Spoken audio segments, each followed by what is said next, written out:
Everyone. Uh, Welcome to 5th Karachi Literature Festival second day. We're having a session that is named The Goal of Higher Education, Creating Professionals or Scholars. The people in the session today are very well known and renowned. You can see Dr. Ishrat Husain, Pervez Hoodbhoy, Ismat Riaz, Zobaida Jalal, and Abbas Rashid. The session is being moderated by Aamir R. Mufti. Mr. Aamir R. Mufti is a scholar and academic whose doctoral studies in literature and Columbia University took place under the supervision of the celebrated Edward Said.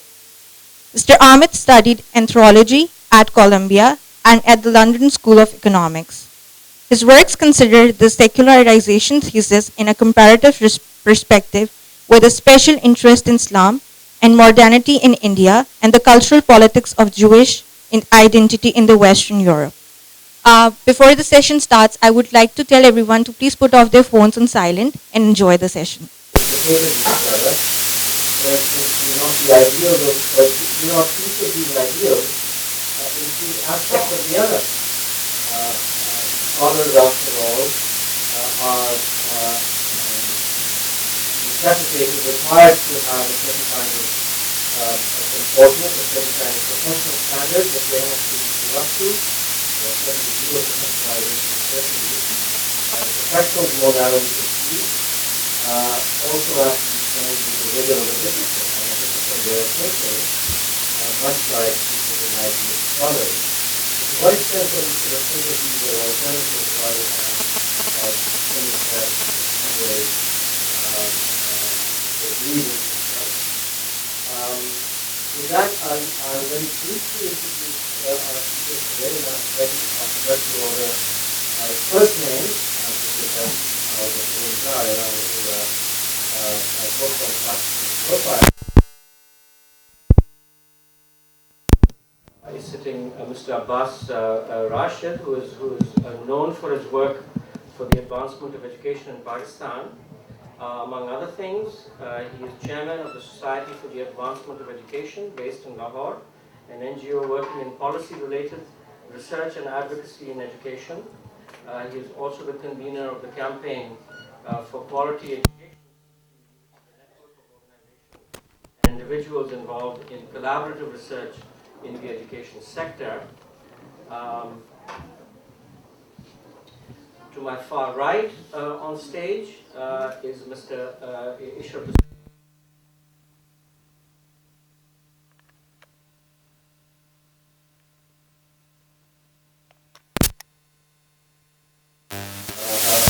Started his career in civil service for Pakistan and has also spent many years in international organizations like the World Bank. He was for several years the governor of the State Bank of Pakistan from 1999 onwards, and during these years, 6 years I believe, was associated with a series of major banking reforms in the country. He is at present the Dean and Director of the IBA, which is the oldest business school outside of North America. And it's in that role, of course, that he is a significant interlocutor for us today. To his immediate left is Ms. Ismat Riaz, an educationist, author, columnist, and academic. Her career for 30 years or so has spanned a range of education-related activities, from teaching, teacher training, to curriculum development. And she writes a column on education now for a national daily, and is the author of 3 history books for students on world history and the history of the subcontinent for school students. Sorry. To my immediate left is Dr. Pervez Hoodbhoy, a nuclear scientist and prominent advocate for human rights in Pakistan and across the region. He's, among many other things, author of Islam and Science, Religious Orthodoxy and the Battle for Rationality, and heads Mashal Books in Lahore, and is at present, after many decades teaching at the Qaid-e-Azam University, is at present Distinguished Professor of Physics and Mathematics at the Foreman Christian College, FCC University in Lahore. Our final speaker, unfortunately, is not with us at the moment, but I'll say a few words about her in the hope that she will be joining us very soon, and that is Ms. Zobaida Jalal Khan, leading social worker and public figure from Balochistan, who has served as Federal Minister for Education and as Minister for Women's Development, and was instrumental in getting the honor killing declared as murder, and helped to set up the Permanent Commission on the status of women in Pakistan. We hope very much that she'll be able to join us very soon. So I'll stop now and I'll ask my colleagues to take maybe 5 to 7 minutes to share with us their ideas on professionalism and scholarship as rival or parallel ideals in higher education and their role in Pakistan, and then we can open up for larger discussion. So why don't we start on my left? Why don't you start, please? Thanks very much. There can be an interminable debate about how many professionals and how many scholars we need in Pakistan or in any society. A professional I define as a person whose skills are needed to keep the society going, to keep it functioning. And a scholar who goes beyond that and researches perhaps arcane subjects, perhaps looks at new dimensions of existing subjects, perhaps looks at the future, is inventive, creative, and so is responsible for the forward development of knowledge. We can debate how many doctors and economists and hoteliers we need, and how many mathematicians and anthropologists and sociologists and physicists we need. That can go on forever. But what worries me in Pakistan, and since we are talking in the context of our society, is that as we look at our academia today and the professions, we find that although there are a very large number of people with very high degrees, and that number is increasing by leaps and bounds every year, yet the quality of proficiency, the quality of competency seems to be decreasing with time rather than increasing. And now as evidence, I can give anecdotal evidence from my experiences at the universities that I've taught here in Pakistan. But I'd rather put before you what you have also seen.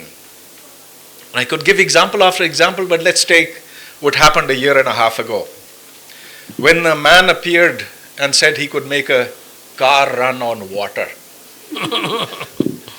And he said it wouldn't require any petrol, any CNG, any fuel of any kind. सादा पानी उसमें डालते जाएं और वो चलती चली जाएगी. अच्छा, किसी और मुआशरे में तो उसको कहते हैं कि भाई ठीक है, बहुत अच्छा किया, आप ज़रा चुप होके बैठ जाओ. लेकिन ये वो शख्स था जो हर टीवी पर आता था. बड़े बड़े एंकर्स उसको यहाँ से वहाँ ले जाते थे, खूब इस्लामाबाद की सैर की, इधर गया उधर गया. 3 कैबिनेट की मीटिंग्स हुई और हुकूमत पाकिस्तान इस पर बहस कर रही थी कि क्या अब हमें तेल की क्योंकि ज़रूरत नहीं पड़ेगी, तो क्या हमारी मईशत जो है वो अब कहाँ से कहाँ पहुँचेगी. चलिए ये भी ठीक है, क्योंकि सियासतदान आखिर क्या जानते हैं इन चीज़ों के बारे में. लेकिन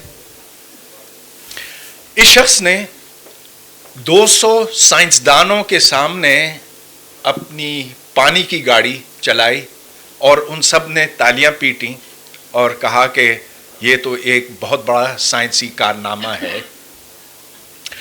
और फिर हमारे जो मुल्क के मायानाज साइंसदान हैं, जिनमें अब्दुल कदीर खान साहब भी हैं, समर मुबारकमंद भी हैं, शौकत परवेज़ जो Pakistan council of scientific and industrial research के चेयरमैन हैं, उन्होंने भी कहा कि ये तो एक बहुत बड़ा साइंसी कारनामा है, इसमें कोई फ्रॉड श्रॉड नहीं है.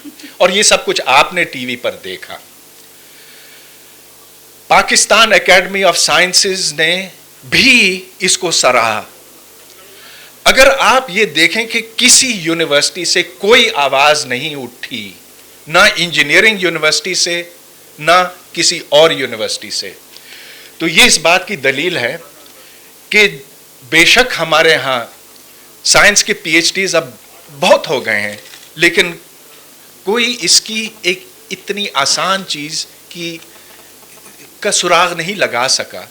کسی نے یہ نہیں تجویز کیا کہ بھائی اس سے جو گیس نکلتی ہے سیلنسر میں سے اس کو چونے کے پانی میں سے گزارو, تو اگر وہ دھندلا سا ہو جاتا تو اس کا مطلب یہ کہ کوئی ایندھن اس میں جلایا جا رہا ہے. اس وقت واضح ہو جاتا کہ یہ کس قسم کا ایندھن استعمال کر رہا ہے. چلیے یہ تو ایک مثال تھی.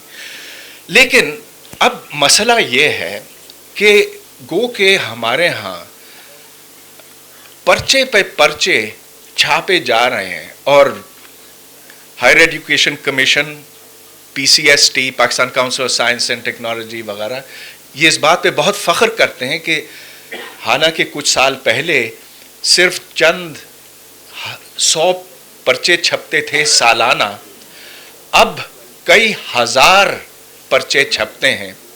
اور آپ اس کا حساب یوں لگا سکتے ہیں کہ جس وقت میں نے یونیورسٹی میں پڑھانا شروع کیا تھا, قائد اعظم یونیورسٹی میں نے اور ڈاکٹر نیر نے 73 کی بات ہے, تو اس وقت پروفیسر بننے کے واسطے 12 پرچے چاہیے ہوتے تھے فل پروفیسر ہونے کے لیے. پچھلے سال قائد اعظم یونیورسٹی کے ایک اسٹوڈنٹ نے پی ایچ ڈی کے دوران 18 پرچے چھاپے, یعنی اس نے پی ایچ ڈی مکمل بھی نہیں کی تھی, 18. اور یہ کہنے کو انٹرنیشنل جرنلز ہیں, اور انٹرنیشنل جرنلز کا تو آپ کو پتہ ہے نا کہ آج کل آپ خود بھی بنا سکتے ہیں جرنل. لیکن اس کے اوپر higher education commission P C S T یہ انعامات دیتے ہیں. لہٰذا آج اتنے پی ایچ ڈی ہو گئے ہیں, اتنے ڈاکٹر ہو گئے ہیں کہ ہماری یونیورسٹیاں اب ان سے بھر رہی ہیں. لیکن کتنا آتا جاتا ہے ان کو, یہ بات اب آپ کے سامنے ہے. لہٰذا ہمیں اس بات پر سوچنے کی ضرورت ہے کہ اب ہم کیا کریں, جو کہ اتنے زیادہ جو پی ایچ ڈی نکلے ان کے ساتھ ہم کریں گے کیا, اور یہ کس قسم کے اب اسٹوڈنٹس بنائیں گے, پڑھائیں گے, ان کے پی ایچ ڈی سپروائزر بنیں گے. تو میرا خیال ہے کہ یہ تو ایک بہت اچھی بحث ہے کہ کتنے ڈاکٹر, انجینئر وغیرہ ہونے چاہیے, اور کہ کتنے سائنسدان, میتھمیٹیشین وغیرہ ہونے چاہیے. لیکن ہمیں اب اس بات پر غور کرنے کی ضرورت ہے کہ جو اتنے جعلی نوٹ آ گئے ہیں اس سرکولیشن میں, ان کا کیا کیا جائے. تو عشرت صاحب یہ بتائیے کہ جب اسٹیٹ بینک کے سامنے یہ صورتحال آتی ہے, where you have fake currency and that fake currency is perhaps more than the genuine currency, then how does a state handle such a situation? So I'll end with that. Thank you very much. Thank you. یہ سوال تو بہت مشکل آپ نے اٹھایا ہے, but let me get to the topic. I think we try to pose many questions as binary classifications: scholarship and professionalism. In my humble view, there is a whole value chain of education. It starts from the primary, secondary, technical and vocational, college, university.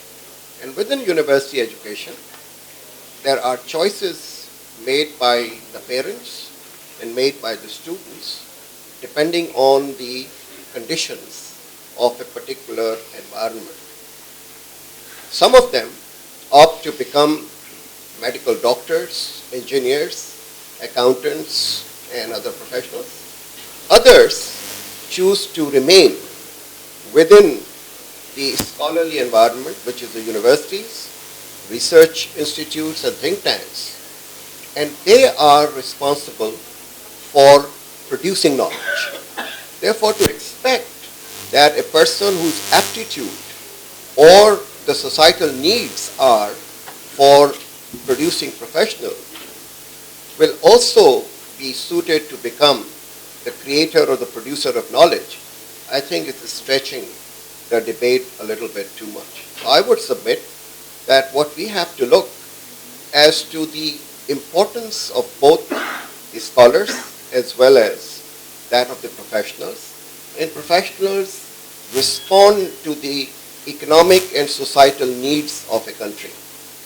While the scholars are motivated by a very different, as Pervez said, a different kind of sentiment, which is that they do not care whether they will be able to make a name for themselves or not, because research is not a very certain output that you will be able to produce something. So that is a very different motivation. So it's like human beings, there is a distribution of aptitudes and motivations. I think there are some people, very few, 10, 5, 15%, who will go for scholarship. And these scholars then become the teachers. So when people say, oh, we are spending too much on higher education and very little on primary education, these are not interlinked. If you do not produce good quality teachers at higher educational institutions, you will have a lousy primary education. So I do not believe in these binary classifications. I believe in the value chain concept of education. And I totally agree that the quality of our products is equally important. We have proliferation of medical colleges and universities in this country who are doing more damage as professionals to our societal needs. There are people who are worse than poets, and they are being called as doctors because the regulatory body of the medical profession, for example, has failed to perform its function. So it is the state's role in order to control and make sure that the quality of professional education is quite high.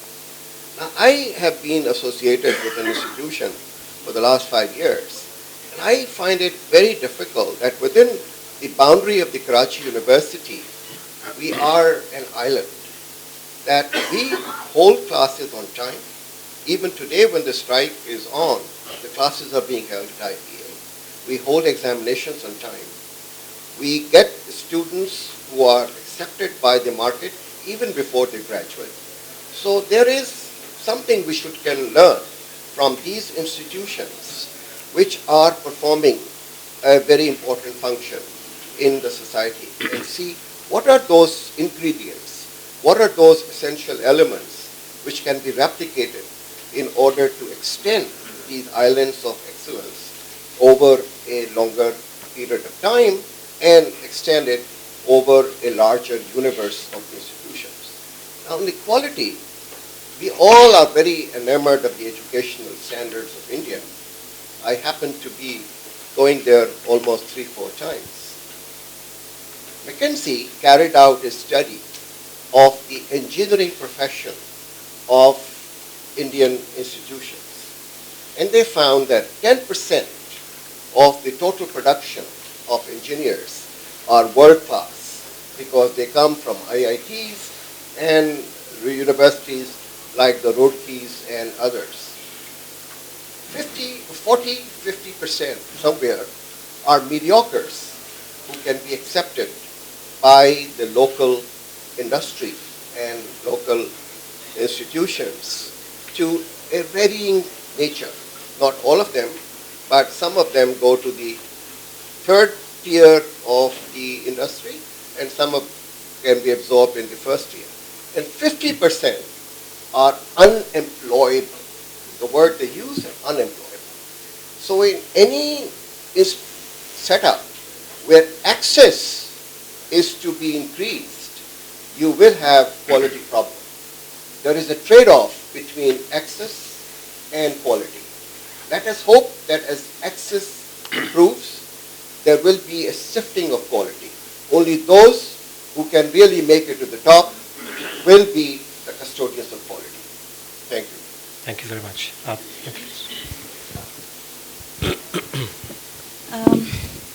I would like to start with an anecdotal evidence. I graduated back in the early 70s, and a couple of years later I went back to my college in Lahore. And I visited the English department and went into the staff room, met my teachers. And then I just sat down, and my eye fell on these books on the table in the staff room, and there was this whole pile of guidebooks for English literature. So back then, the rot had started, that we were not really creating academics in colleges and universities, which meant that teachers should be encouraging them to read, go into the library, look up many, many books on the subject that they were reading in college, and then going on to university. So that is the role of a college and a university, to be an academic person. But if you go on to scholarship, only a few will do that, because that's a more difficult task, and you go into research and so forth. But at the end of the day, what we need in Pakistan is perhaps we have the professionals, whatever standard, we have some scholars, but what is needed is the third dimension, which is intellectualism. And I can obviously name some intellectuals which we have here, like Hoodbhoy Sahab. I mean, he speaks out. So, intellectualism basically means that you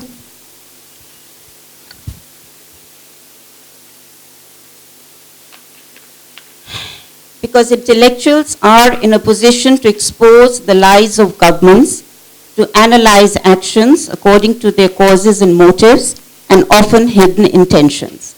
So in this day in Pakistan, how many people are speaking out as intellectuals?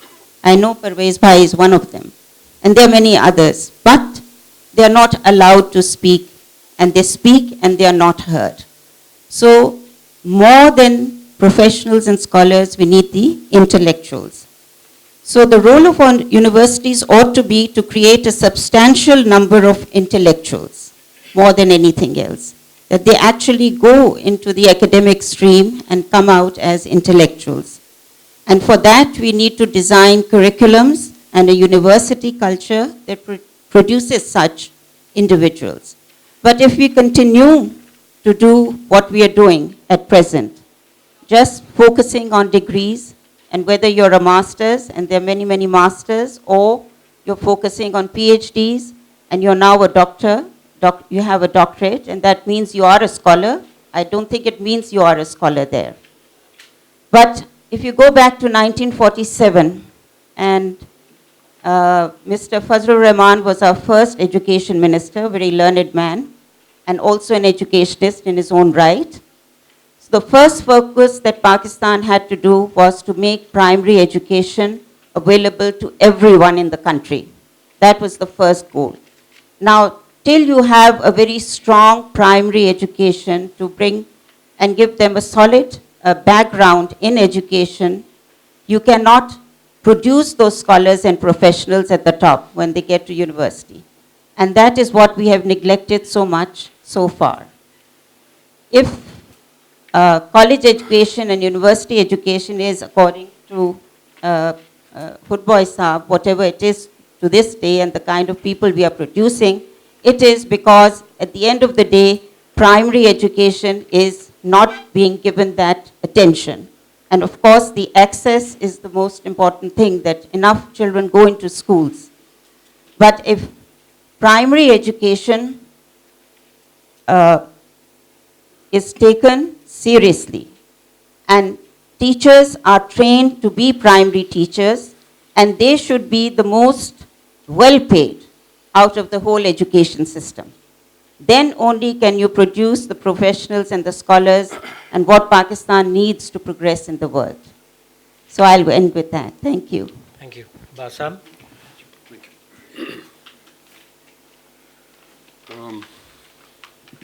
Let me just pick up on 2 or 3 points. I believe as well that I think this is not necessarily a useful dichotomy. We should have higher education producing both professionals and scholars. And across these categories, those as well who will help to create and sustain the academic and intellectual architecture of the education system as a whole, and I think the point you made about. that dichotomy also not being very useful between basic and higher education. Given the complexity of societal demands of education, a plurality of aims becomes inevitable. Clearly, institutions of higher education must fulfill the need for professionals, but they must also, if they are to be sites of innovation, cutting-edge research, and contestation of ideas that move society forward, also provide space for scholarship that is not necessarily geared towards meeting existing and projected requirements of the conventional variety. Higher education institutions should also provide a broader perspective on what citizenship means in an inclusive sense, helping state and society engage meaningfully with diversity and plurality and not confuse conformity with unity and strength.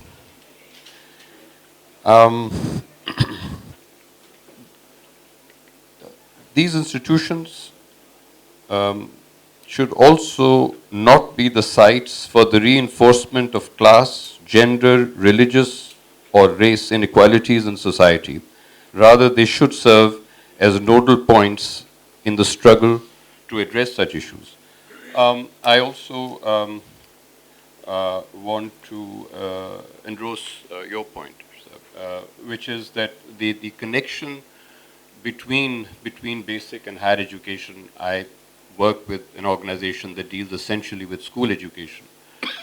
And I think one of the sites for higher education that we often neglect in Pakistan is that of the college.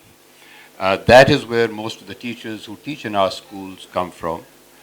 And if we consider the teacher, certainly I do, pivotal in terms of the quality of education that we offer in our schools, then we find that the issue of content deficit becomes very important. If the teacher in college has not acquired mastery over the subject that he or she has been studying over all those years, then that deficit remains. We have a lot of emphasis on teacher training, but very few trainings can make up for that content deficit that actually begins at the college level, if not earlier. But certainly, we've had government and donors and all kinds of people focus on school education.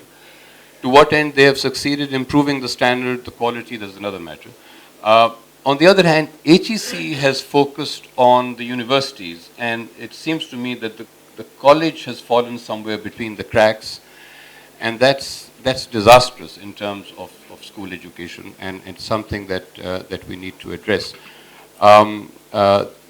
In terms of the environment that the university offers, I think the panel might want to consider the phenomenon of massive open online courses that some of the well-known universities in the West are now offering, and what does that mean in terms of the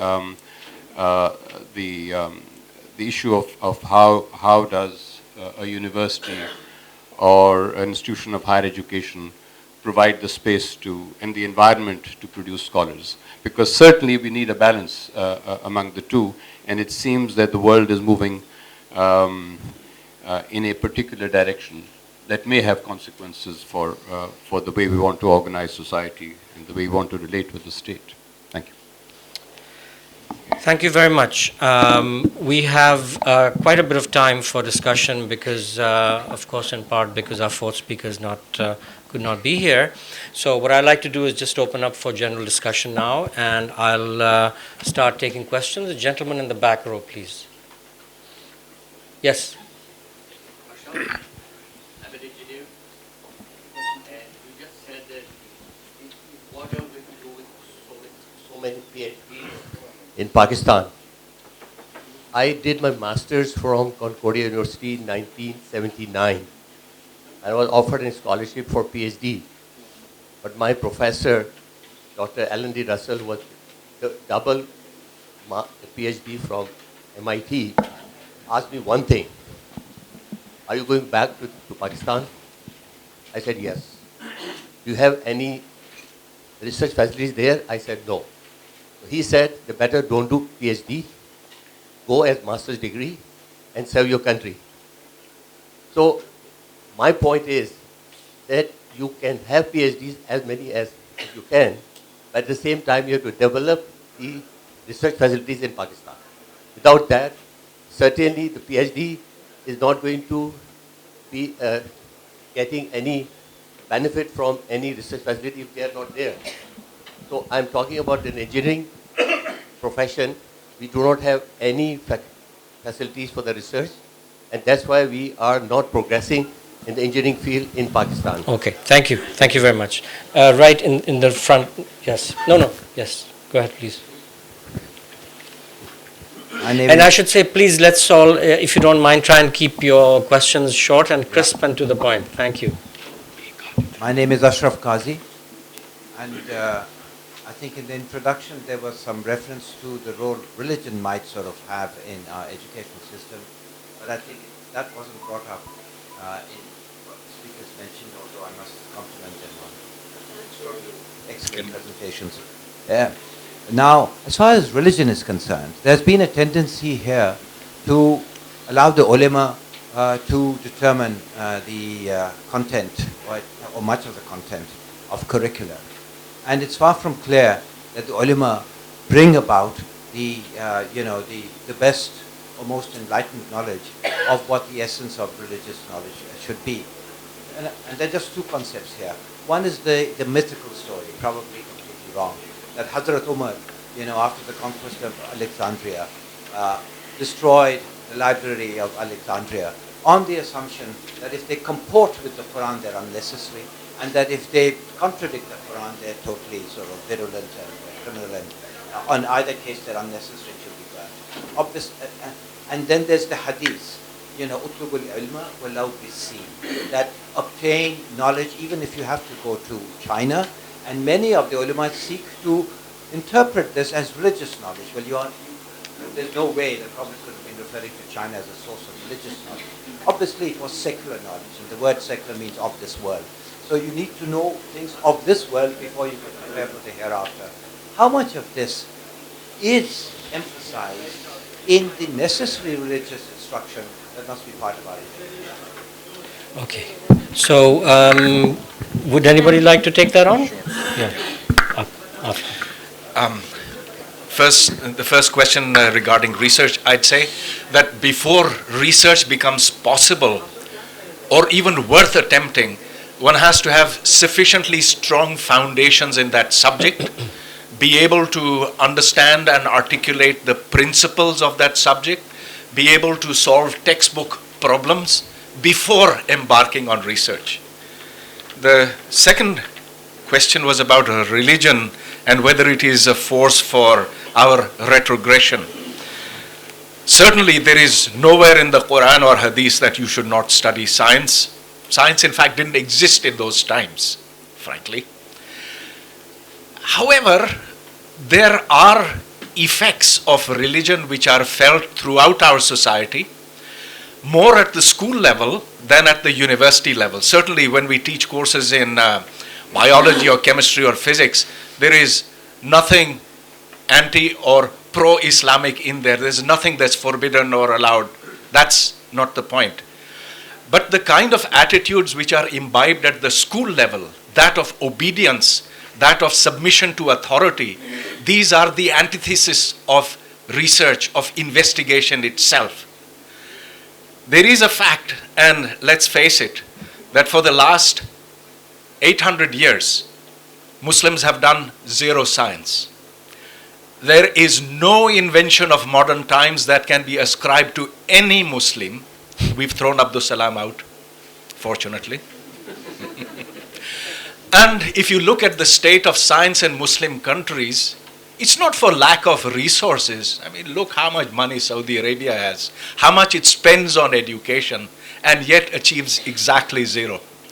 So there is an element that religion brings into education and science, and it is the cause why Muslims are stuck in a hole, and a hole so deep that unless they change their way of thinking, they're going to be this way for the next 1,000 years as well.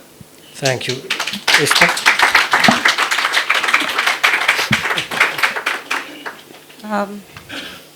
Now research, we go back to standards of education.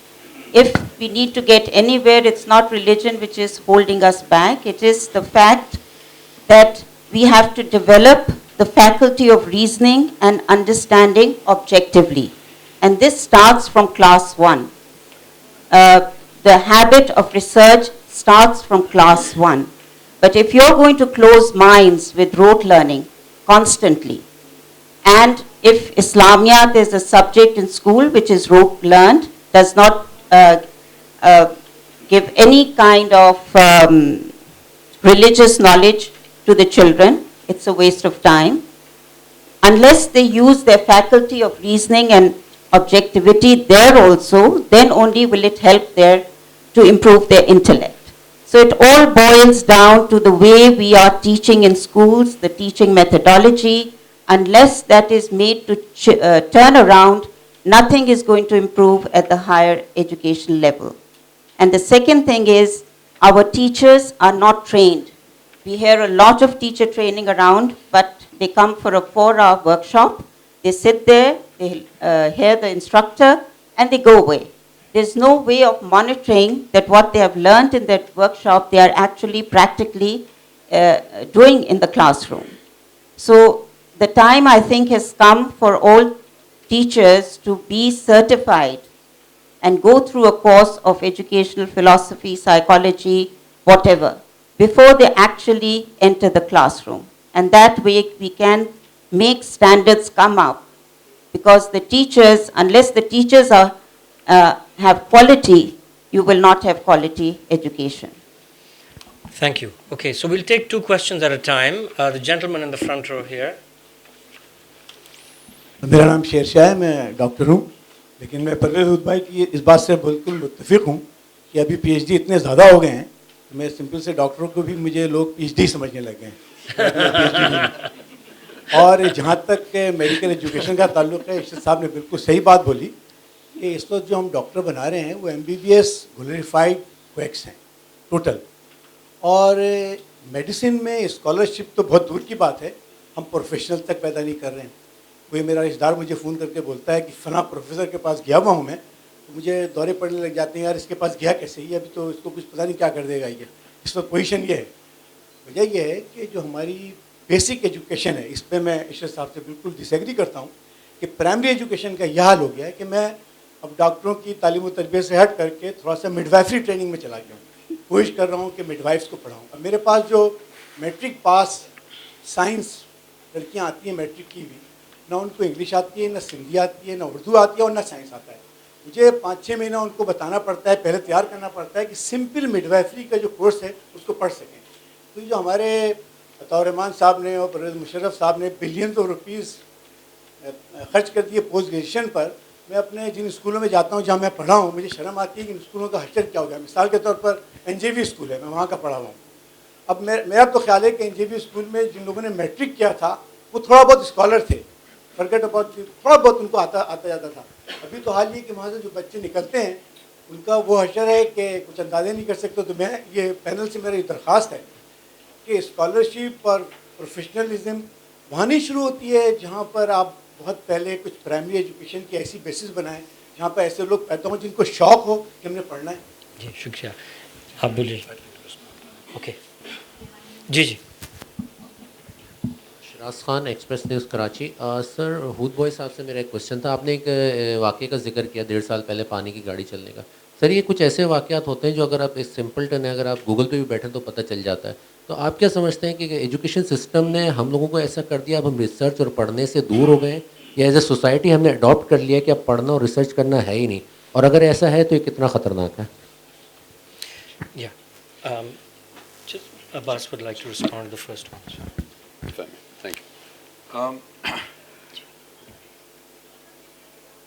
ये कुछ मालूम यूँ होता है जी कि देखिए ये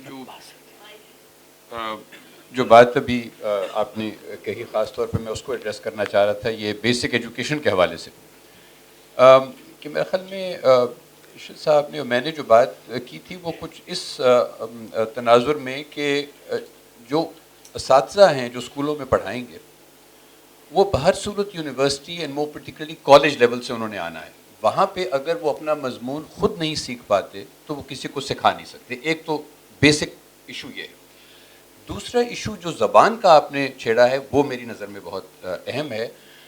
ہم کچھ ایسے مقام پہ پہنچ گئے ہیں کہ ہم کسی زبان کو بھی صحیح استعمال نہیں کر پاتے اور نہیں سکھا پاتے. اب اگر ہم پنجاب کے حوالے سے دیکھیں جہاں ہم نے کچھ اسٹڈیز بھی کی ہیں, سندھ میں بھی کچھ اب کر رہے ہیں, لیکن وہاں ہمیں یہ معلوم ہوتا ہے کہ ایک بہت بیسک فلا ہے. جہاں پہ انگریزی کی بات آتی ہے وہاں تو یہ ہے کہ we treat it as a second language, though it is not, it is a foreign language. یعنی پہلی زبان اگر آپ کی پنجابی ہے یا سرائکی ہے یا کچھ اور ہے, Urdu is a second language, it should be taught as a second language. English has to be taught as a third language, اور اس کے اپنے اپنے لوازمات ہیں کہ آپ نے یعنی ایک استاد کو اگر انگریزی آتی بھی ہے, اگر وہ انگریزی لٹریچر کا استاد ہے, وہ کسی ایسے بچے کو جس کی وہ زبان نہیں ہے وہ نیسسریلی سکھا نہیں پائے گا. اس کی اپنی سکلز ہیں, اٹس اے پرٹیکولر, یعنی وہ جو اساتذہ ہیں ان کو شاید آپ کو وہ کورس کروانے پڑیں گے کہ وہ زبان کیسے سکھانی ہے, depending on whether it is the second اور third language. So I think language policy کے حوالے سے, اور اب یہ کیا ہماری حکومت نے مثلاً پنجاب میں یہ کیا انہوں نے, اور اب اس کو شاید ریورس کر دیں یا کر رہے ہیں, کہ انہوں نے یہ حکم صادر کیا کہ کلاس 1 سے پبلک سیکٹر اسکولوں میں جو بچے آتے ہیں جن کے یعنی گھروں میں کوئی سپورٹ ان کو نہیں ملتی, جن کے استاد خود نہیں انگریزی جانتے, ان کو آپ کہہ رہے ہیں کہ آپ سائنس اور میتھ کلاس 1 سے انگریزی میں پڑھے, اس طرح انشاءاللہ اللہ نے چاہا تو انگریزی آ جائے گی. تو ہماری اپروچز کچھ اس قسم کی رہی ہیں اور جس سے بہت نقصان ہوا ہے. دیکھیں, language is central to communication, it is central to learning, اور وہاں پہ we have perhaps made the greatest blunders. Ishrat صاحب, سوری ایک سیکنڈ. شیر شاہ صاحب نے ایک سوال پوچھا تھا تو اس کا میں جواب دینا چاہتا ہوں.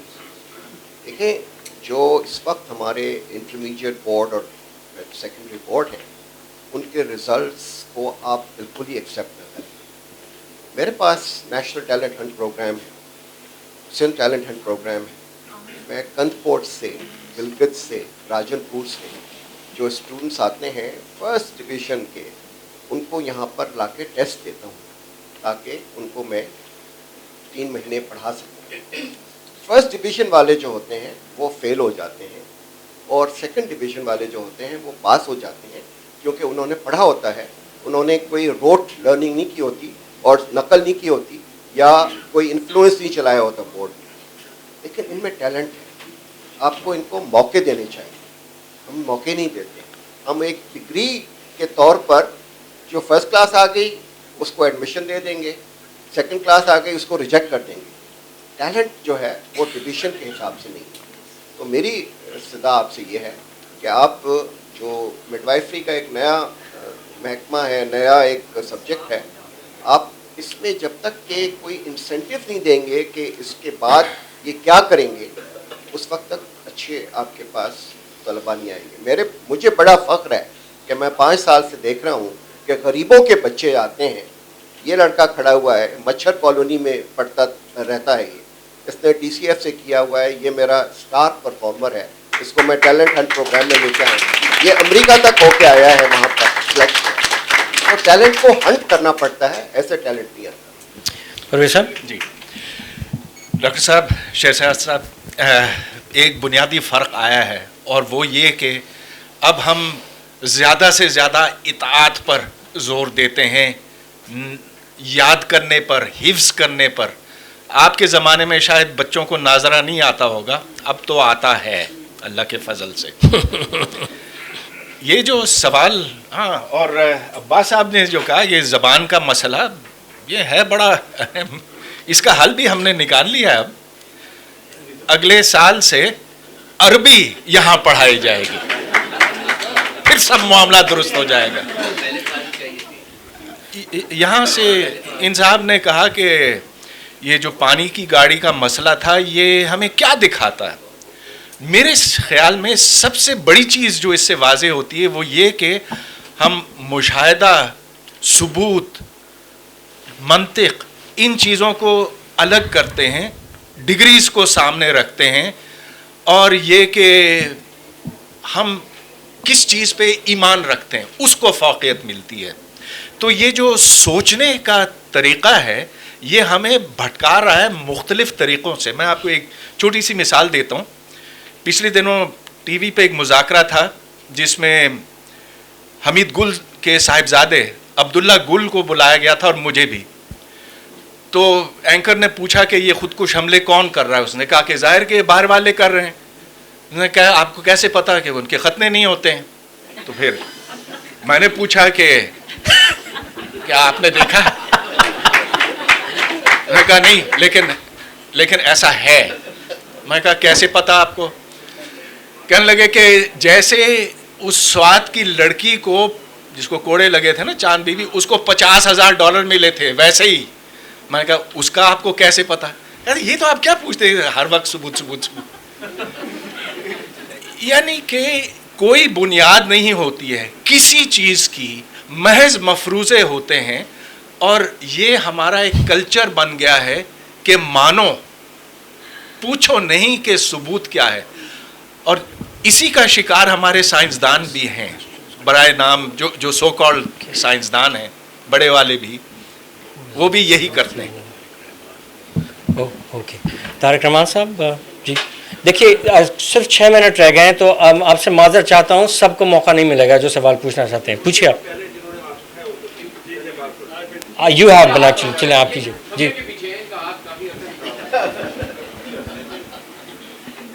दो बड़ी क्वेश्चन है। आपके पास एक जरा कंसाइज रखिएगा please. You have a student for 4 years at the undergraduate level and possibly even 2 years at the graduate level. आपके पास एक स्टूडेंट या 4 साल के लिए या 6 साल के लिए in the higher education context. I mean, why are we still whining कि उसकी प्राइमरी एजुकेशन और सेकेंडरी एजुकेशन सही तरह नहीं हुई? मतलब कि जो भी प्रॉब्लम है, जो भी इश्यूज हैं, जो भी आपको जंक मिला है या बैड रॉ मटेरियल मिला है, can't you fix it in 4 years? Can't you fix it in 6 years? ठीक है, मतलब कि everybody would like to have an ideal input कि हर चीज़ बिल्कुल परफेक्ट हो 12 साल की एजुकेशन में। मतलब कि the problem that we have at our hand is we have a lot of rot coming from the entire primary and secondary education system. लेकिन एक दफ़ा वो बच्चा आपके पास 4 साल के लिए 6 साल के लिए आ गया है, आप क्या उसको मेजॉरिटी उसके इश्यूज आप फिक्स नहीं कर सकते? Can we keep on whining about this thing के पीछे क्योंकि उसकी प्राइमरी एजुकेशन सही नहीं हुई थी, अब मैं इसको नहीं फिक्स कर सकता? Okay, thank you. This lady here I believe had her hand up as well. Hello, excuse me, आपने जी।